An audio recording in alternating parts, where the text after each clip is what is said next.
ശംശയ്ക്ക് സ്തുതിയായിരിക്കട്ടെ. എൻ്റെ പേര് അഖില. ഞാൻ മുട്ടാറിൽ നിന്നാണ് വരുന്നത്. ഞാൻ B2 കോഴ്സ് പഠിക്കുന്ന ഒരു സ്റ്റുഡൻ്റാണ്.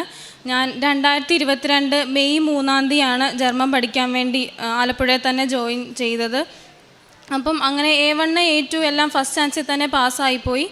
B1 ആയപ്പോഴത്തേക്കും ഞങ്ങൾ ഫ്രണ്ട്സ് എല്ലാം കൂടെ പ്ലാൻ ചെയ്തു B2ൻ്റെ 2 മൊഡ്യൂൾ എഴുതാമെന്ന്, ലിസണിങ്ങും റീഡിങ്ങും. അപ്പോൾ അതിന് ഓപ്ഷൻ ടിക്ക് ചെയ്താൽ മതി. അപ്പോൾ കറക്കി കുത്തി ചെയ്യാം, കിട്ടി എന്നൊരു രീതിയിൽ ഞങ്ങൾ എക്സാം എഴുതാനായിട്ട് തീരുമാനിച്ചു. അങ്ങനെ ഡൽഹിയിൽ ഡേറ്റ് എടുത്ത് B1 പഠിക്കുന്ന സമയത്ത്, അതായത് 2022 ഡിസംബർ 16 എക്സാമിന് ഡൽഹിയിൽ പോയി.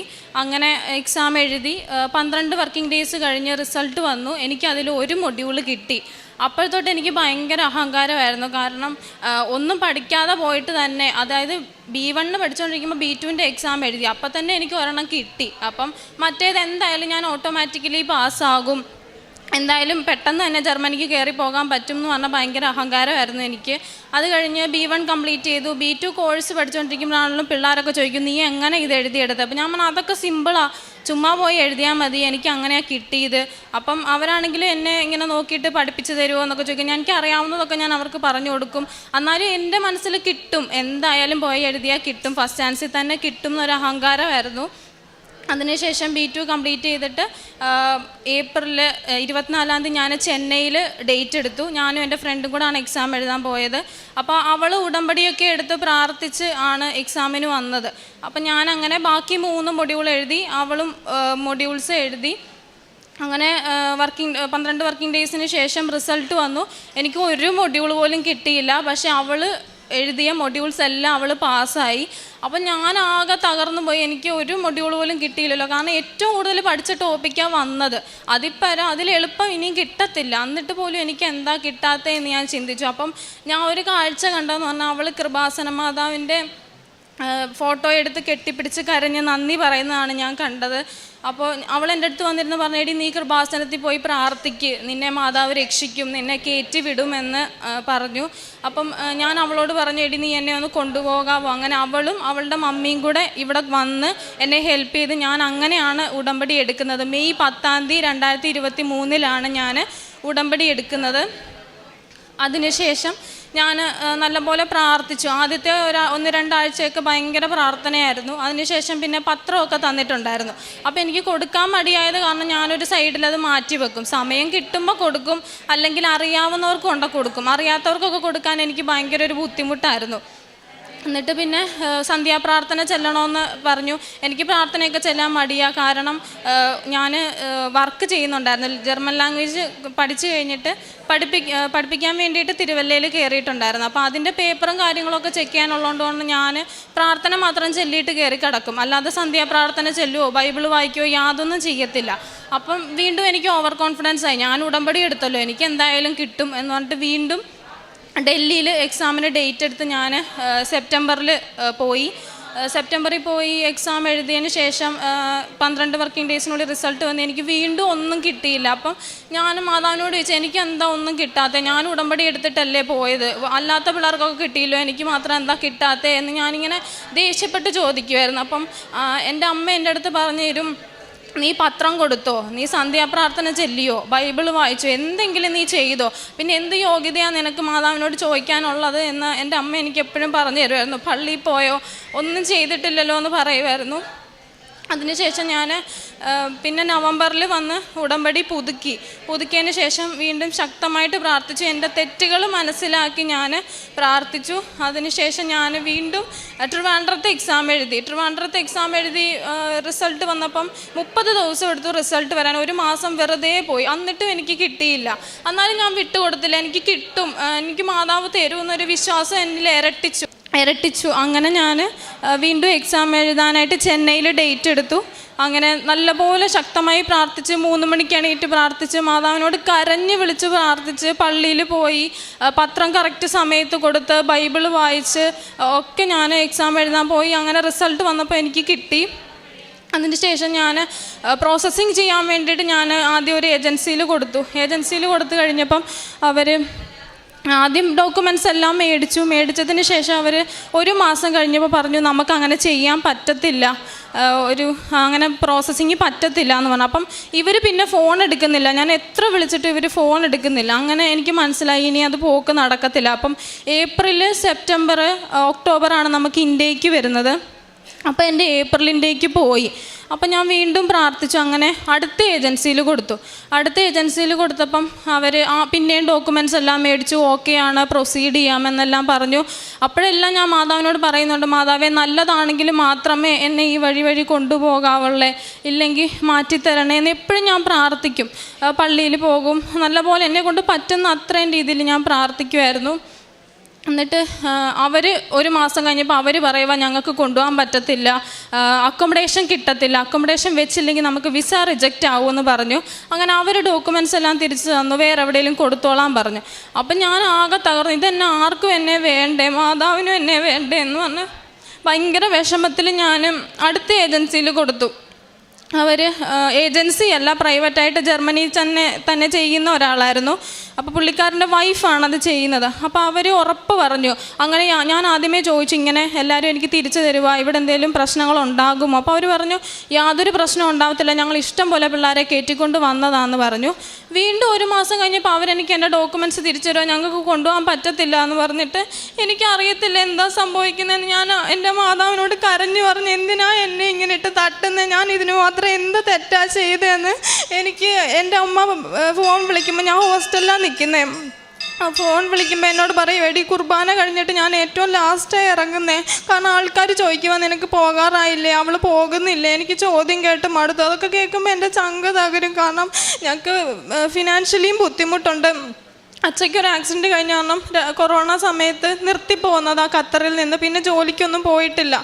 അപ്പോൾ എനിക്ക് ഭയങ്കര വിഷമമായി. ഞാൻ ശക്തമായിട്ട് പ്രാർത്ഥിക്കാൻ തുടങ്ങി. എല്ലാവരും എന്നെ കളിയാക്കും, എന്താ പോകുന്നില്ലേ, എൻ്റെ കൂടെയുള്ള എല്ലാവർക്കും വിസ വന്ന് കേക്ക് കട്ടിങ് ഫോട്ടോ ഒക്കെ എടുക്കുമ്പോൾ എൻ്റെ കണ്ണ് നിറഞ്ഞാൽ ഞാൻ അവിടെ നിൽക്കുന്നത്, എനിക്ക് മാത്രം എന്താ മാതാവ് ഒന്നും തരാത്തേന്ന് ഓർത്ത്. അതിനുശേഷം ഞാൻ വീണ്ടും ജൂലൈയിൽ വന്ന് ഉടമ്പടി പുതുക്കുന്ന സമയത്തൊക്കെ എൻ്റെ മനസ്സിൽ വലിയ ആഗ്രഹമായിരുന്നു എനിക്കൊരു തവണയെങ്കിലും മാതാവിനെ കിട്ടണമെന്ന്. അങ്ങനെ ജൂലൈയിൽ പുതുക്കിയപ്പം എനിക്ക് മാതാവിനെ കിട്ടി. ആ മാതാവിനെ കൈവച്ചുകൊണ്ട് തന്നെ ഞാൻ പറഞ്ഞു, ഞാൻ ഓഗസ്റ്റ് 15 ഇവിടെ വരും, എൻ്റെ കോൺട്രാക്റ്റുമായിട്ട് ഞാൻ ഇവിടെ വരും, അതിനെ ഇനി ഞാൻ ഇവിടെ വരത്തുള്ളൂ എന്ന് പറഞ്ഞിട്ട് പോയി. എന്തിനാ പറഞ്ഞതെന്നൊന്നും എനിക്കറിയത്തില്ല, ഞാനങ്ങ് പറഞ്ഞു, എൻ്റെ വായിന്ന് പറഞ്ഞു, ഉറപ്പായിട്ട് ഓഗസ്റ്റ് 15 ഞാനിവിടെ വരും എന്ന് പറഞ്ഞിട്ട് പോന്നു.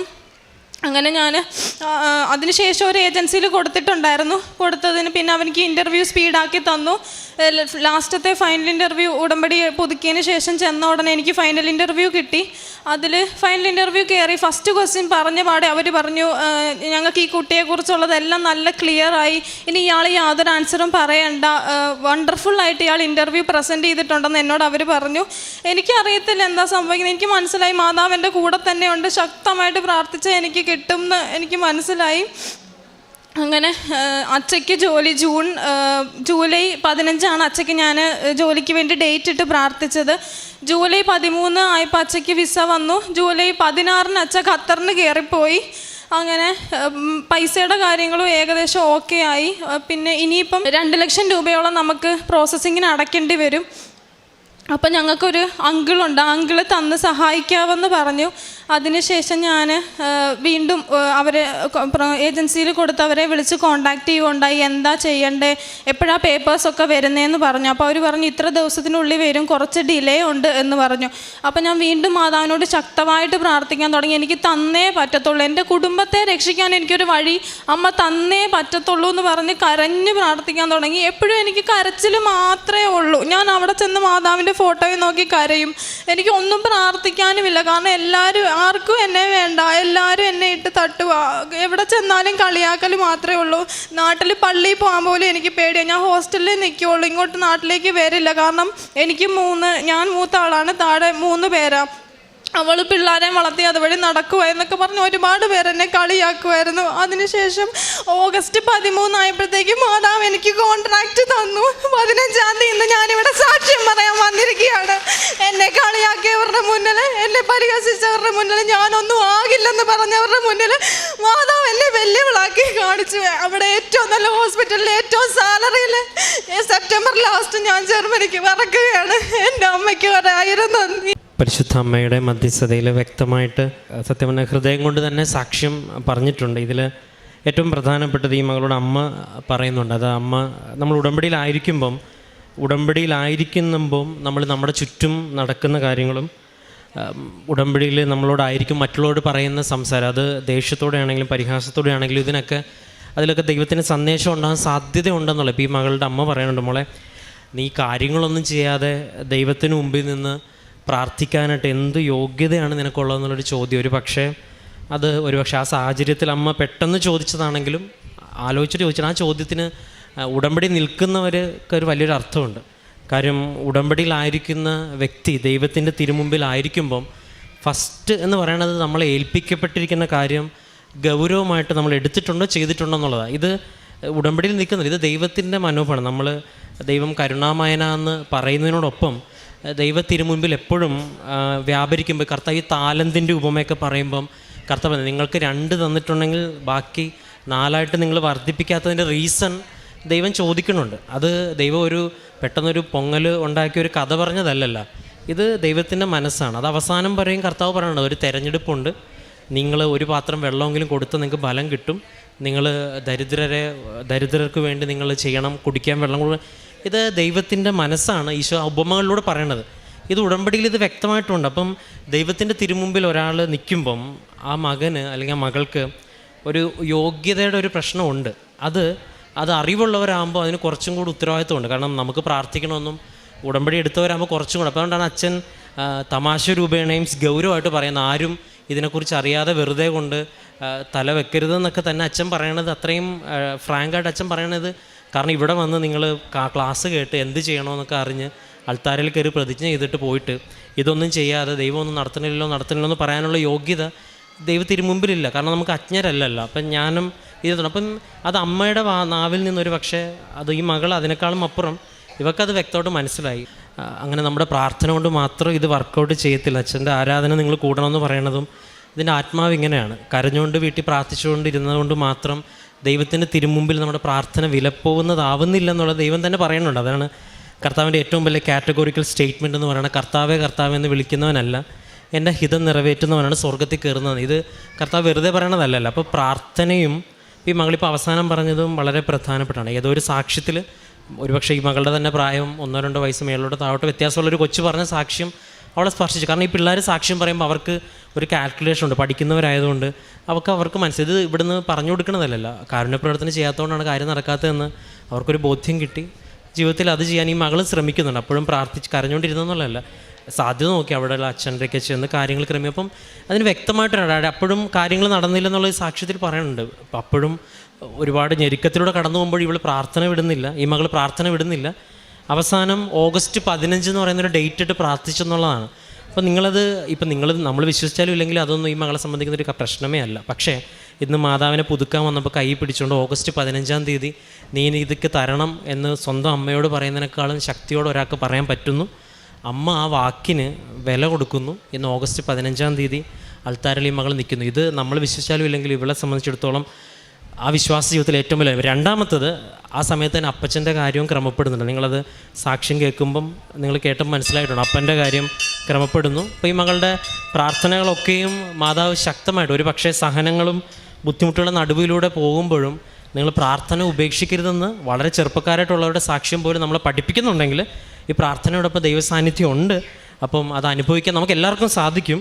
ഒരൊറ്റ കാര്യം, ഈ അതുകൊണ്ട് അച്ഛൻ എപ്പോഴും പറയാം, നിങ്ങൾ ഉടമ്പടിയിൽ വിശ്വസ്തത പാലിച്ച് നിൽക്കുവാനായിട്ട് ശ്രമിക്കണം. ഇപ്പോൾ ഉടമ്പടി പ്രേക്ഷിത പ്രവർത്തനത്തിൽ എല്ലാം പറയുന്നുണ്ട്. അപ്പോൾ ഈ ഒരു സാക്ഷ്യം ഈ മകളുടെ പ്രായത്തിലുള്ളവർക്കും ഒപ്പം നമുക്ക് എല്ലാവർക്കും ഒരു ശക്തിയും പ്രചോദനമാവട്ടെ എന്ന് പ്രത്യേകം പ്രാർത്ഥിക്കുന്നു.